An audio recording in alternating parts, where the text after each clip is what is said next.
Bonjour Emmanuel Ducrot. Bonjour Dimitri, bonjour à tous. On va parler de la suspension de l'aide militaire américaine à l'Ukraine. Alors certains agitent, réactivent des propositions qui avaient déjà été formulées par le passé. Et si pour trouver de l'argent, on confisquait des actifs russes. Sujet qui a été remis en avant lors du sommet qui s'est tenu ce week-end à Londres. Il a donné lieu en France à un spectaculaire moment d'équilibrisme politique. Hier à l'Assemblée nationale, les députés de la France insoumise ont tenu un point presse au cours duquel la confiscation des avoirs russes a été évoquée. Et pour eux, pas question de toucher aux 210 milliards d'euros qui dorment dans les banques européennes. Le député Bastien Lachaud a expliqué que le droit international permet leur gel, mais interdit la confiscation.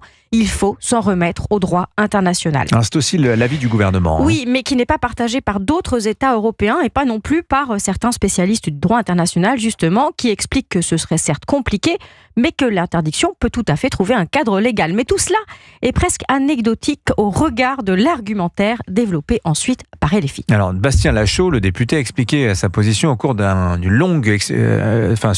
dans un tweet sur X. Voilà, et là, on a touché au sublime. Un député LFI pris de tremblements de vierge effarouché à l'idée de confisquer de l'argent de milliardaires, mais pince-moi, je rêve. Ceux qui soutiennent cette mesure font preuve d'irresponsabilité, a écrit le député Lachaud. Une telle décision aurait des conséquences désastreuses pour la France. Plus aucun investisseur ne prendrait le risque d'y placer son argent. C'est un député LFI. LFI, oui. De plus, la Russie ne manquerait pas d'appliquer les mêmes mesures contre nous. Plutôt que de mettre l'économie russe à genoux, il mettrait la nôtre en difficulté. Ça déparerait pas à la tribune du MEDEF, tel discours. Vous plaisantez, au MEDEF, personne n'oserait aller si loin dans un tel contexte. Mais voilà donc LFI à contre-emploi qui brandit l'attractivité de l'investissement en France, un sujet dont ils n'ont jamais rien eu à cirer, et la défense économique de nos entreprises.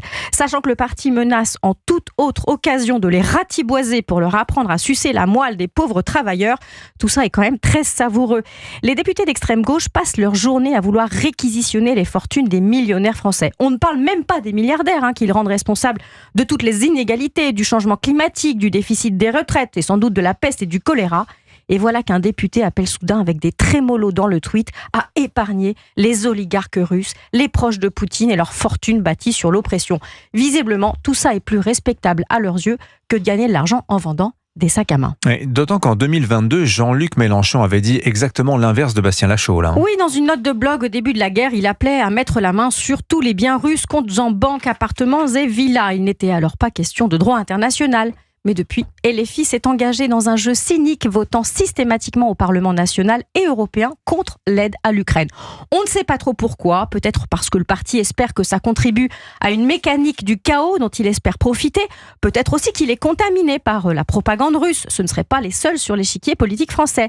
Mais que cela aille jusqu'à protéger les milliardaires, alors ça on ne l'avait pas vu venir. Comme quoi, l'anticapitalisme, c'est comme le reste chez LFI, la morale, le droit international, la lutte contre l'antisémitisme, la défense des femmes, c'est à géométrie variable selon les clientèles et les intérêts du moment. Signature Europe 1, Emmanuel Ducrot. Merci beaucoup Emmanuel.